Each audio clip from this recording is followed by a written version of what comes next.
ہر بندے کا یقین ہے کہ جو زندہ ہے اس نے مرنا ہے. اس کے لیے ایماندار ہونا ضروری نہیں. ایماندار بھی موت پر یقین رکھتا ہے، اور جو ایماندار نہیں ہے یا جو صاحب اسلام نہیں ہے، جس کو اسلام کی دولت نہیں ملی ہے، وہ بھی موت پر یقین رکھتا ہے. لیکن اصل مسئلہ کیا ہے کہ موت کے بعد زندہ ہونے پر کوئی یقین نہیں رکھتا. کوئی جو صاحب ایمان ہے وہ یقین رکھتا ہے، اور ہر انسان بھی موت پر یقین، موت کے بعد زندہ ہونے پر یقین نہیں رکھتا. اور بالخصوص آج کے دور کے اندر یہ فتنہ مسلمانوں کے اندر بھی پھیل رہا ہے، اور ان کا بھی یہی خیال ہے کہ انسان کے مرنے کے بعد اس کو دوبارہ زندگی نہیں ملے گی. اس کی وجہ یہ ہے کہ سائنس اس کا ثبوت نہیں دیتی کہ مرنے کے بعد زندگی ملے گی کہ نہیں. بس میری گفتگو کا یہی موضوع ہے کہ کیا عقل، کیا شعور، کیا انسانی تجربہ اس بات پر دلیل ہے کہ نہیں کہ انسان نے مرنے کے بعد جی اٹھنا ہے. سبحان اللہ.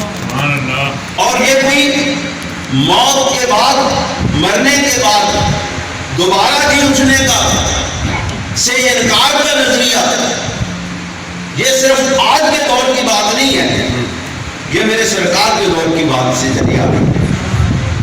اس وقت بھی کفار سرور کونین صلی اللہ علیہ وسلم کے پاس یہ سوال لے کر آتے تھے. وہ کہتے تھے کہ ان ہی الا حیاتنا الدنیا نموت و نحیا وما نحن بمبعوثین، کہ یہ دنیا کی زندگی اور موت، یہ دنیا کی زندگی اس کے سوا اور کچھ نہیں ہے کہ ہم زندہ ہوتے ہیں، ہم جیتے ہیں اور مرتے ہیں. اب کیا موت پر ان کا بھی یقین تھا کہ ہم زندہ بھی ہوتے ہیں اور پھر زندگی کے بعد موت بھی آتی ہے، لیکن انکار کس بات کا تھا؟ وما نحن بمبعوثین، کہ ہم مرنے کے بعد زندہ نہیں ہوں گے. پھر ایک اور چیز، ایک اور نظریہ ان کے سامنے، یعنی عقل ان کی عقل میں یہ بات نہیں آتی تھی. وہ کہتے تھے وَقَالُوا أَإِذَا كُنَّا عِظَامًا وَرُفَاتًا، وہ کہتے تھے کہ جب ہماری ہڈیوں سے ہمارا گوشت اتر جائے گا، ہڈیاں رہ جائیں گی. وَقَالُوا أَإِذَا كُنَّا عِظَامًا، وہ کہتے تھے جب ہم مر جائیں گے، قبر میں چلے جائیں گے، ہماری ہڈیاں گوشت سے الگ ہو جائیں گی. وَرُفَاتًا، اور ہڈیوں پر بھی ایک وقت ایسا آئے گا جب وہ ٹوٹ کے ریزہ ریزہ ہو جائیں گی. تو پھر کیا ہوگا؟ آئندہ لمبعوثون خلقا جدیدا. پھر سوال کرتے تھے سرکار سے کہ کیا ہم پھر واپس ہو کے، زندہ ہو کے اٹھائے جائیں گے، ایک نئی تخلیق کے ساتھ اٹھائے جائیں گے؟ اللہ رب العزت نے اس کا جواب دیا کہ اے لوگوں، موت کے بعد زندہ کرنا آسان ہے، لیکن عدم سے وجود میں لانا مشکل ہے. سبحان اللہ. ایک چیز کا وجود ہی نہیں ہے، ایک چیز حیثیت ہی نہیں رکھتی ہے، ایک چیز اپنا وجود ہی نہیں رکھتی ہے. اب اس کو وجود میں لانا زیادہ مشکل ہے، یا ایک وجود والی چیز کو پھر پلٹا کے وجود دے دینا یہ زیادہ مشکل ہے. بھائی صاحب، ہمارے سامنے، ہماری نظروں کے سامنے آپ دیکھیں کہ آپ کے ہمارے روزمرہ زندگی کا یہ تجربہ ہے کہ ایک نئی مشین کو بنانا، اس کو ڈیزائن کرنا اور اس کو پروڈکشن میں لانا یہ زیادہ مشکل ہے، یا ایک بنی ہوئی مشین اگر ٹوٹ جائے، اگر ریزہ ریزہ ہو جائے، اگر خراب ہو جائے تو پھر اس جیسی مشین بنانا تو مشکل ہے کہ آسان ہے؟ یہ آپ کی زندگی زندگی کے آپ کی روزمرہ زندگی کی مثال ہے. بے شک. اگر ایک ٹوٹی پھوٹی مشین، اگر ایک نئی مشین بنانی ہو، اس کے لیے ایک انجینئر ذہن میں خیال لے کے آتا ہے، ایک تصور لے کر آتا ہے کہ اس مشین کا بنانے کا مقصد کیا ہے، اور پھر اس مشین کو بنایا کیسے جائے. پھر اس کے خیال میں ایک نقشہ آتا ہے، پھر اس خیال کے نقشے کو وہ کاغذ کے اوپر ایک ڈرائنگ بناتا ہے، پھر اس ڈرائنگ کے مطابق وہ پرزے بناتا ہے. پرزے بنانے کے بعد وہ ان کو جوڑتا ہے اور ایک مشین بنا دیتا ہے. جب وہ سارے مراحل سے گزر جاتا ہے تو پھر اب اس کو دوبارہ اس مشین کو بنانا کوئی مشکل نہیں ہے. اللہ تعالیٰ فرماتے ہیں یہی بات اللہ رب العزت ایک نئے انداز میں ارشاد فرماتے ہیں کہ اے لوگوں، تم مرنے کے بعد کی حیات پر انکار کرتے ہو اور اس کو مشکل سمجھتے ہو.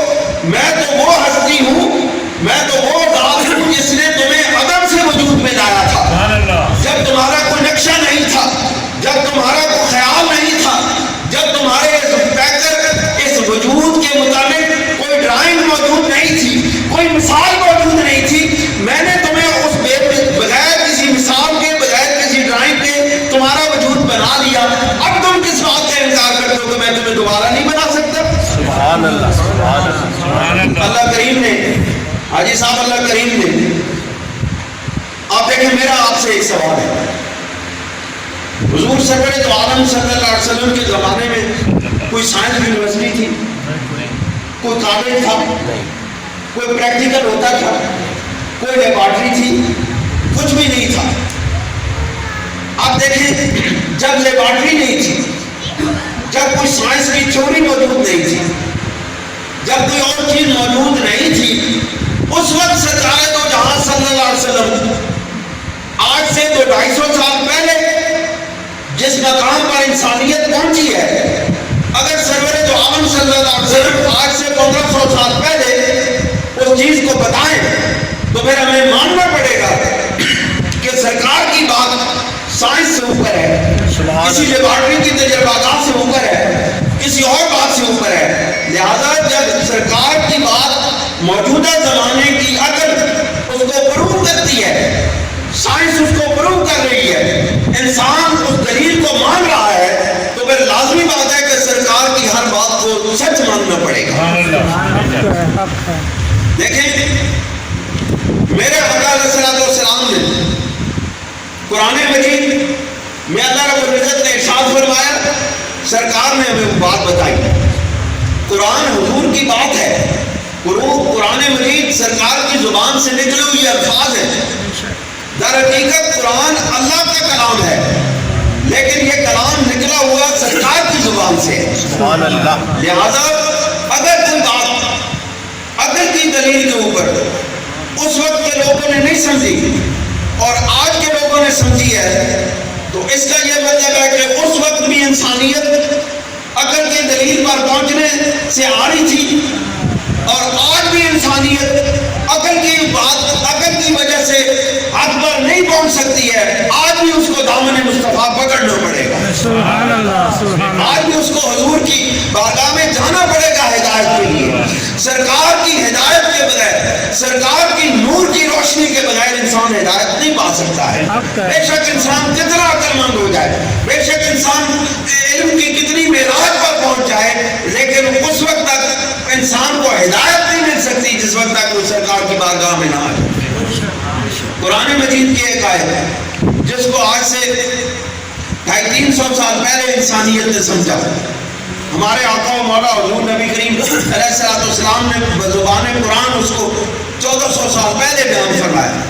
اللہ رب العزت نے فرمایا تم موت کے بعد جی اٹھنے پر ایمان نہیں رکھتے ہو، حالانکہ اللہ رب العزت نے تمہیں واللہ انبتکم من الارض نباتا، کہ اللہ رب العزت نے تمہیں زمین سے ایسے اگایا جس طرح اللہ رب العزت نباتات اگاتے ہیں، سبزی اگاتا ہے.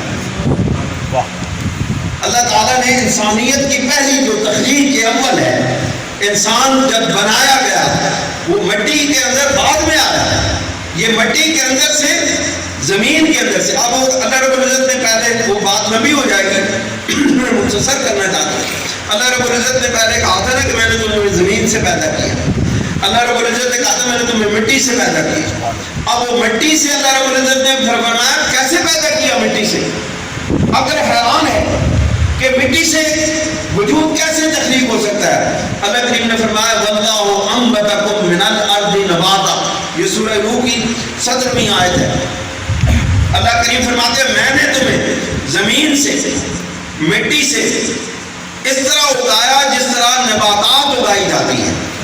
واہ واہ واہ. اور سائنس نے اس بات کو کم از کم 1200-1300 سال بعد پروو کیا کہ جو تخلیق ہوئی تھی انسانیت کی، اس کی پہلی جو اکائی تھی، پہلا خلیہ جو پیدا ہوا تھا، پہلا جو ڈی این اے پیدا ہوا تھا، وہ پیدا ہوا تھا گھاس کے اگنے سے. ایک کائی کی طرح زمین پر ایک بارش برسی، اس پر کائی کی طرح ایک گھاس اگی، اس گھاس سے انسانیت کا خلیہ پیدا ہوگا. اب وہ خلیہ تخلیق کے اگلے مراحل میں آ کے پورا انسان بن گیا. اللہ کریم نے پھر اس کو بھی بیان فرمایا. اس کو کیا بیان فرمایا؟ اللہ کریم ارشاد فرماتے ہیں یا ایھا الناس ان کنتم فی ریب من البعث. اے انسانوں، مسلمانوں کو نہیں کہا، انسانوں کو کہا. اللہ کو معلوم ہے کہ انسان ہی اس سے انکار کرتا ہے، مسلمان اس سے انکار نہیں کرتا.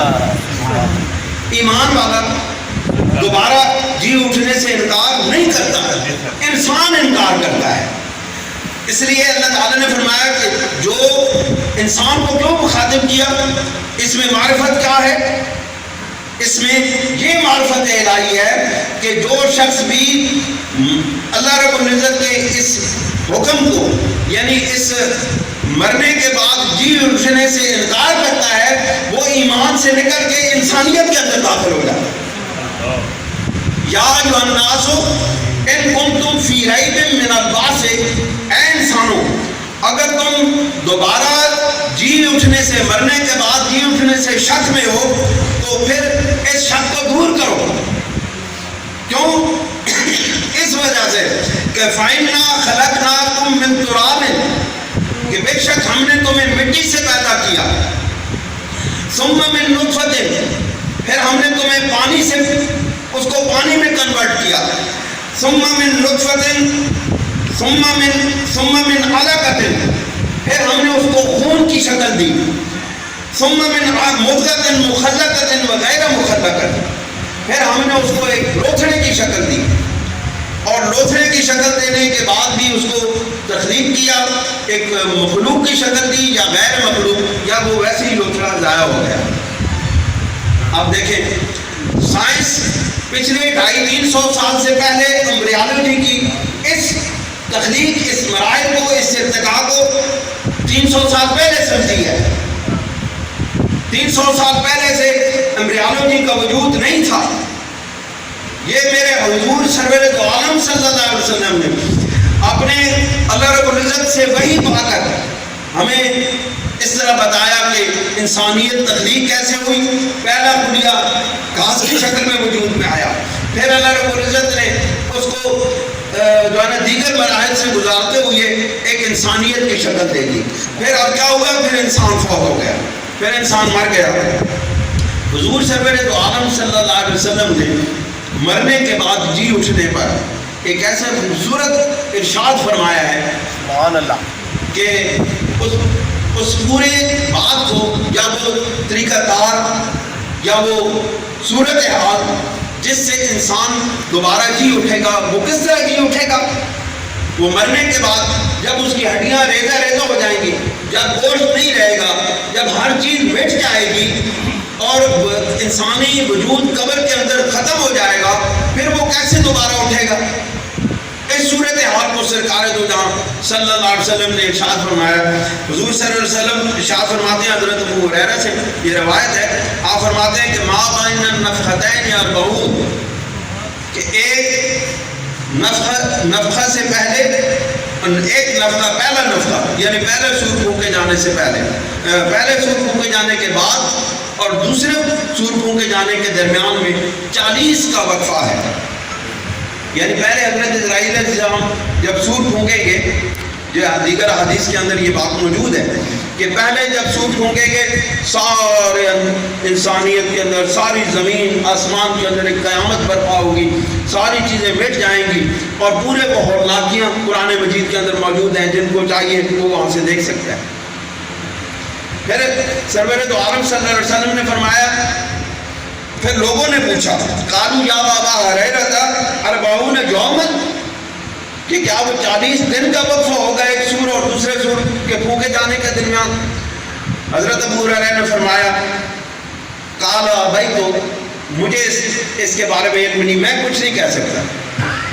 پھر لوگوں نے پوچھا اربعون شہرا، کیا 40 دن ہوں گے؟ قال ابیت، 40 مہینے ہوں گے؟ قال ابیت، انہوں نے فرمایا کہ میں کچھ نہیں کہہ سکتا۔ پھر انہوں نے پوچھا اربعون سنۃ، کہ 40 سال ہوں گے؟ قال ابیت، انہوں نے کہا میں کچھ نہیں کہہ سکتا۔ پھر فرمایا اب حضور کا پھر ارشاد وہ بیان فرماتے ہوئے کہتے ہیں اب وہ موت کے بعد زندہ اٹھنے کا جو طریقہ کار ہے، جو وہ ماحول ہے، جو صورت حال ہے، اس کو بیان کرتے ہوئے سرور دو عالم صلی اللہ علیہ وسلم ارشاد فرماتے ہیں ثم ينزل الله من السماء ماء، یعنی مرنے کے بعد ہر چیز فنا ہو جائے گی، مٹ جائے گی، تمام چیزیں ختم ہو جائیں گی۔ ثم ينزل الله من السماء ماء، پھر اللہ رب العزت تمام اس روئے زمین پر پانی برسائے، بارش برسائے۔ نعرہ تکبیر، پھر پانی برسائے گا، پھر کیا ہوگا؟ فَيَنبُتُونَ كَمَا يَنبُتُ الْبَقْلُ، پھر تمہیں ایسے اگائے گا۔ اب دیکھیں پہلی زراعت کی طرف، وَاللَّهُ أَنبَتَكُم مِّنَ الْأَرْضِ نَبَاتًا، پہلی تخلیق کیا ہوئی تھی، کس طرح ہوئی تھی؟ اب دوسری تخلیق بھی اسی صورت حال میں ہو رہی ہے۔ پھر آسمان سے بارش ہوگی، پھر وہ انسان کی بچی کھٹی چیزیں جو ہیں ان میں سے زندگی حیات وجود میں آئے گی۔ فَيَنبُتُونَ كَمَا يَنبُتُ الْبَقْلُ، پھر اللہ رب العزت تمہیں اس طرح اگائے گا جس طرح سبزی اگاتا ہے، بقل کہتے ہیں سبزی، یعنی پھر اللہ رب العزت تمہیں اس طرح اگائے گا جس طرح سبزی اگائی جاتی ہے۔ وَلَئِ قَالَ، پھر ارشاد فرمایا وَلَيْسَ مِنَ الْإِنسَانِ، کہ انسان کے اندر میں وَلَيْسَ مِنَ الْإِنسَانِ شَيْءٌ إِلَّا يَبْلَى، کہ انسان میں سے کوئی ایسی چیز نہیں ہوگی مرنے کے بعد جو مٹ نہیں جائے گی، جو تباہ نہیں ہو جائے گی، پورا انسانی وجود ختم ہو جائے گا۔ إِلَّا عَظْمًا وَاحِدًا، مگر ایک ہڈی باقی رہ جاتی ہے۔ دیکھو دنیا کہاں پہنچی آج، میرے سرکار نے آپ اس سے پہلے بتا دیا کہ جب سارا وجود مٹ جاتا ہے، جب ہڈیاں ریزہ ہو جاتی ہیں، جب ہڈیاں جل جاتی ہیں، اس کے باوجود ایک ہڈی باقی رہ جاتی ہے۔ فرمایا الا عظما واحدا، ایک ہڈی باقی رہ جاتی ہے، وہ ہوا عجب الذنب، اور وہ کیا ہے؟ آخری ہڈی جس کو دمچی کہتے ہیں، جس کو کاکسس کہتے ہیں، کاکسس کہتے ہیں نا، وہ دمچی جو ہے وہ کہتے ہیں، سرکار نے فرمایا مگر وہ جو ہڈی ہے، وہ کاکسس جو ہے وہ باقی رہ جاتی ہے، جو دمچی ہے، عجب الذنب ہے، ذنب ہے، وہ باقی رہ جاتی ہے، باقی ساری چیزیں مٹ جاتی ہیں، لیکن کیا ہوتا ہے؟ وہ ہڈی باقی رہ جاتی ہے۔ وَمِنْهُ يُرَكَّبُ الْخَلْقُ، اور اسی میں سے مخلوق کو دوبارہ ترکیب دیا جائے گا، اس میں سے دوبارہ ترتیب دیا جائے گا یوم القیامت، قیامت کے دن۔ آپ ذرا سوچیں، خیال کریں، وہ جو ہڈی بچ جاتی ہے وہ کیا ہے؟ سرکار نے اس سے پہلے 1400 سال پہلے بتایا، سائنس آج اس مقام پہ پہنچی ہے کہ وہ ہڈی کیا ہے؟ وہ ڈی این اے ہے، اور D N A can not be destroyed. D N A جتنی چیزیں ختم ہو جائیں، لاشیں جل جاتی ہیں، جہاز کریک ہوتے ہیں، جہازوں کریش ہوتے ہیں، انسان جل جاتے ہیں، سارا چیزیں جل جاتی ہیں، لیکن وہ ایک ڈی این اے باقی رہتا ہے جس سے لوگوں کے جو لوگوں کی پہچان کی جاتی ہے۔ سرکار نے اس سے پہلے فرما دیا کہ جب قیامت ہوگی ہر چیز مٹ جائے گی، بس وہ ایک ہڈی بارش برسائے گا، اس بارش میں سے اللہ رب العزت تمہیں ایسے اگائے گا جس طرح سبزی اگائی جاتی ہے۔ سبحان اللہ۔ اب عقل، شعور رکھنے والا انسان آج کے اندر بھی اگر موت کے بعد جی اٹھنے پر ایمان نہ لائے تو اس کی عقل پر توف ہے۔ بے شک، آج تو ہر چیز کھل کے سامنے آتی ہے، سبحان اللہ۔ یہ چیزیں اس سے پہلے تو نہیں تھی۔ بے شک، بے شک، یہ جو سرکار نے فرمائی اس سے پہلے تو موجود، اس کا وجود نہیں تھا، یعنی لوگ اس تک نہیں پہنچے تھے عقلی اور شعوری طور پر۔ آج تو انسان عقلی اور شعوری طور پر پہنچ گیا ہے، لیکن آج کے دور کے اندر جو انسان مرنے کے بعد جی نہ اٹھنے پر یقین رکھتا ہے اس کو سمجھا جائے کہ وہ اٹھترمی پہ اختیار کی ہوئی ہے، اس نے جان بوجھ کر کے موت کے بعد جی اٹھنے کا انکار کیا ہے۔ لہذا دوستو یہ بات یاد رکھیں کہ زندگی دینا یہ اللہ رب العزت کا کام ہے، اور جس نے زندگی دی ہے وہ موت دیتا ہے، اور موت دینے کے بعد پھر وہ زندگی دے گا، یہ اس کے لیے کوئی مشکل کام نہیں ہے۔ اللہ تعالیٰ ہمیں ایمان پر ثابت قدم رکھے، ایمان پر ہماری موت آئے، اور ایمان پر ہمیں اللہ رب العزت نیک لوگوں کے ساتھ اٹھائے۔ وآخر دعوانا ان الحمد للہ رب العالمین۔